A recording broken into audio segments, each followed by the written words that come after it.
Bismillahirrahmanirrahim. Assalamualaikum warahmatullahi wabarakatuh. Alhamdulillahi rabbil alamin. Wabihi nasta'inu ala umurid dunya waddin. Wassalatu wassalamu ala ashrafil anbiya'i wal mursalin. Wa ala alihi wa sahbihi ajma'in. Rabbi syrah li sadri wa yassir li amri. Wahlul uqdatan min lisani yafqahu qawli. Para bapak ibu, kaum muslimin muslimat yang mudah-mudahan selalu dalam limpahan rahmat Allah.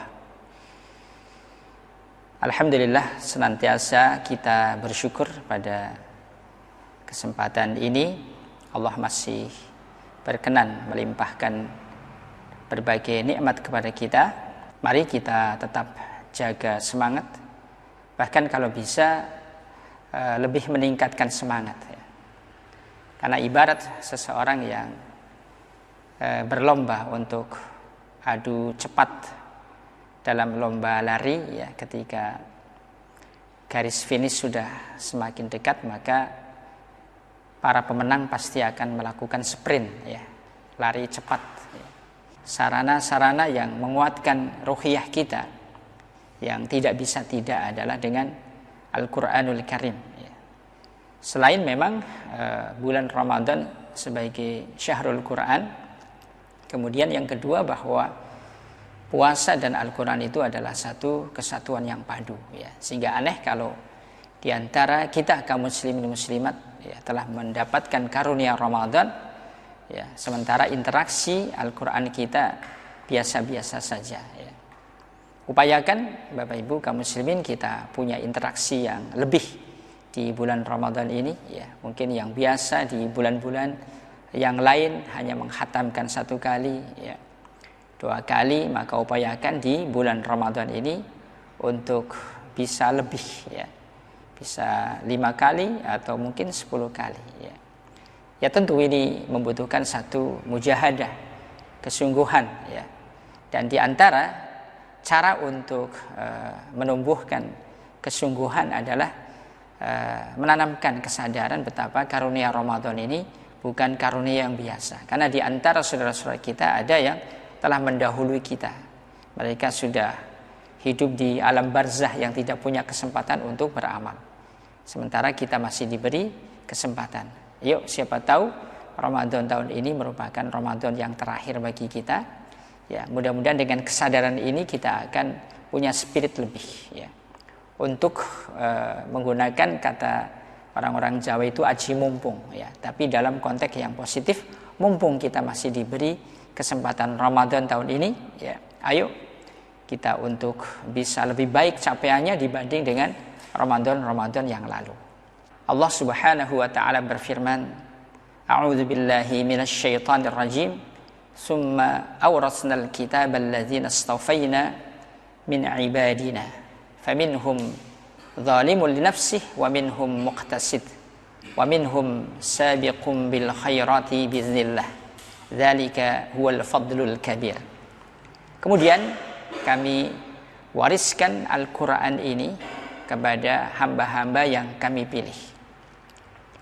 Di antara mereka adalah zalimul li nafsihi ya, mereka berbuat zalim kepada dirinya sendiri. Dan di antara mereka ada juga yang muqtasid, pertengahan. Dan di antara mereka adalah sabiqum bil khairat, orang yang sangat cepat ya, menunaikan berbagai kebaikan.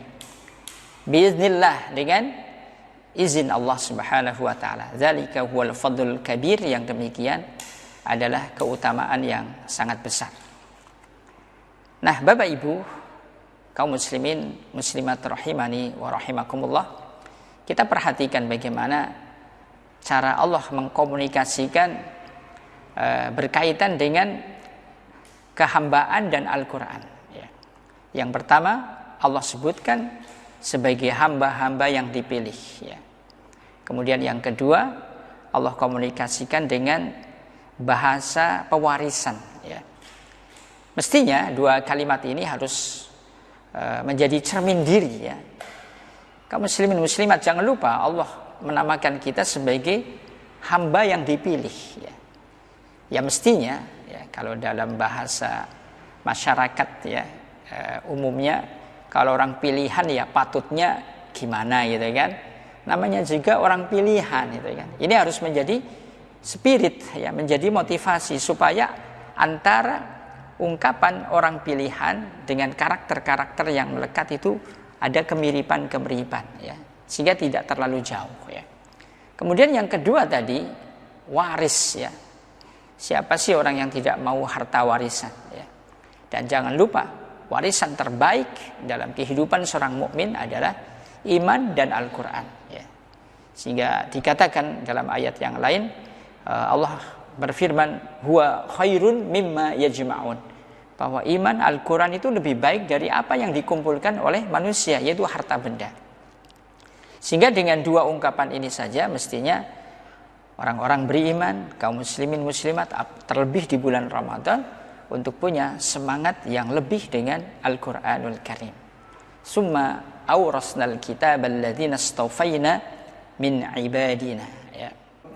Jadi yang lebih spesial di sini adalah ketika Allah menyebutkan maf'ul sani ya di awal kalimatnya ya.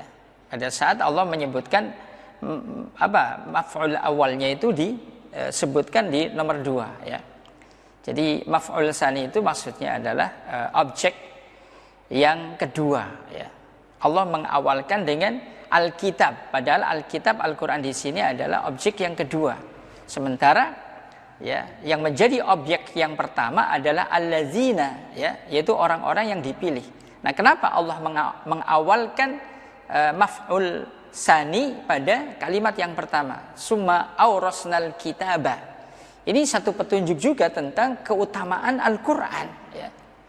Kenapa Allah mengawalkan kalimat pada kalimat yang maf'ul sani kedudukannya ya. Mestinya yang pertama disebutkan mestinya adalah maf'ul awal, tapi Allah menyebutkan ya yang pertama adalah maf'ul sani. Ini menunjukkan betapa Alkitab yaitu Al-Qur'an adalah sangat utama, sehingga ini sudah sangat cukup ya untuk menjadi motivasi yang kuat bagaimana seorang muslim ya, kaum muslimin muslimat untuk tidak mengabaikan warisan Al-Qur'an yang Allah berikan langsung untuk orang-orang beriman sebagai hamba-hamba pilihan. Hamba-hamba yang dipilih itu yang pertama disebutkan adalah zalimul li nafsih. Ini juga unik ya. Biasanya yang disebut yang pertama itu yang utama ya. Yang paling top ini yang disebut yang pertama adalah zalimul li nafsi, orang-orang yang zalim ya. Orang dikasih warisan istimewa tapi enggak semangat gitu loh ya. Biasa-biasa aja, tidak punya greget ya. Zalimul li nafsi, walaupun secara bahasa zalim itu ya orang yang tidak menempatkan sesuatu pada tempatnya. Ya tadi mirip dengan orang mendapatkan warisan Al-Qur'an kok kemudian Al-Qur'an itu diabaikan begitu saja. Zalimul li nafsi. Jadi ada orang yang casingnya itu lebih indah tetapi sebenarnya dalamannya itu tidak seindah casing itu zalim ya. Zalim li nafsi ya. Zalimul li nafsi. Sehingga kemudian yang disebutkan berikutnya adalah al-muqtasid ya. Al-muqtasid itu ya berarti masih ada hubungan dengan apa yang dijelaskan pada kalimat zalimul li nafsi. Kalau yang zalimul li nafsi itu orang yang tampilan lahiriahnya lebih baik dari apa yang ada di dalam batinnya, sementara kalau al-muqtasid adalah antara tampilan lahiriah dan batinnya mirip ya. Ada keseimbangan ya. Keindahan lahiriahnya di mana orang-orang mengatakan oh nilainya dia 8. Maka memang aslinya orang itu nilainya 8. Ya. Sementara yang zalim orang dinilai 8 aslinya cuma 6. Ini kayaknya mayoritas kita ini, maaf ya kita ya, karena memang setahu saya orang yang soleh sekalipun tetap mengaku zalim ya. Orang-orang soleh itu gemar berdoa dengan la ilaha illa anta subhanaka inni kuntu minadz zalimin. Orang-orang soleh juga gemar dengan rabbana zalamna anfusana wa illam taghfir lana wa tarhamna lanakunanna minal khasirin. Nah, mari Bapak Ibu kaum muslimin muslimat kita berupaya zalim menuju yang al-muqtasid. Puncaknya adalah sabiqum bil khairat ya. Orang yang sangat cepat menunaikan berbagai kebaikan-kebaikan. Ini berarti kebalikan dari yang pertama ya. Kalau yang zalim itu orang yang tampilan lahiriahnya lebih bagus dari aslinya, itu dari batinnya. Maka sabiqum bil khairat adalah orang yang mungkin tampilannya dianggap biasa-biasa saja, tetapi sebenarnya nilai ruhiyahnya ya dia sangat cemerlang di hadapan Allah Subhanahu wa taala. Dari apa yang dipaparkan oleh Allah dalam surah Fatir ayat nomor 32 ini adalah satu motivasi ya. Karena fitrah manusia setahu saya cenderung untuk dia punya keinginan untuk naik dari level ke level ya. Setahu saya tidak ada orang yang menikmati kebodohan. Semua orang bodoh pasti kepengen menjadi lebih berpengetahuan. Semua orang miskin pasti pengen agar naik levelnya untuk lebih tercukupi kebutuhan-kebutuhannya. Sama dengan orang yang berada dalam kezaliman, ya mestinya dengan kesadaran iman dia ingin bergerak menuju level berikutnya yaitu al-muqtasid. Ya. Kemudian menuju level yang paling utama yaitu sabiqum bil khairat. Sabiqum bil khairati biidznillah. Orang-orang yang diberi kemudahan-kemudahan untuk melakukan berbagai ketaatan, kebaikan-kebaikan, pastikan, sadari bahwa itu semuanya adalah biiznillah, karena pertolongan dari Allah Subhanahu wa taala. Dia tetap menyeru kepada Allah dengan rasa harap dan rasa takut ya. Jadi meskipun dia menunaikan berbagai kebaikan-kebaikan, dia tetap mengiringi, selain dengan optimisme, dia juga masih tetap punya kekhawatiran-kekhawatiran. Khawatir kalau amal yang dia lakukan sia-sia, khawatir kalau amal yang dia melakukannya dengan pamer, dengan ria, dengan kesombongan.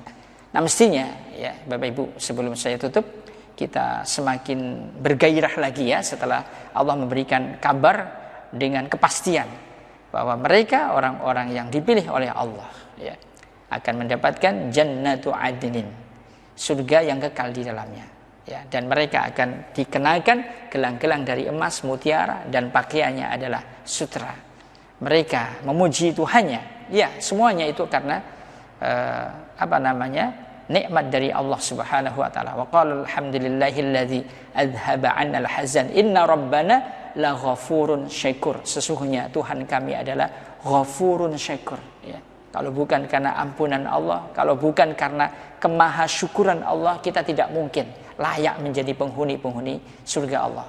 Oleh karenanya ya, mari Bapak Ibu kaum muslimin muslimat, mumpung kita masih diberi kesempatan Ramadan ini lebih spesial, jangan sampai kita sia-siakan berkaitan dengan nikmat Al-Quran yang telah dianugerahkan kepada hamba-hamba yang dipilih oleh Allah. Siapa? Itu orang beriman dari umat Rasulullah Sallallahu Alaihi Wasallam. Saya kira ini yang bisa saya sampaikan, mudah-mudahan bisa menjadi satu motivasi bagi kita semua. Ya, subhanakallahumma wa bihamdika asyhadu an la ilaha illa anta astaghfiruka wa atubu ilaik. Wassalamualaikum warahmatullahi wabarakatuh.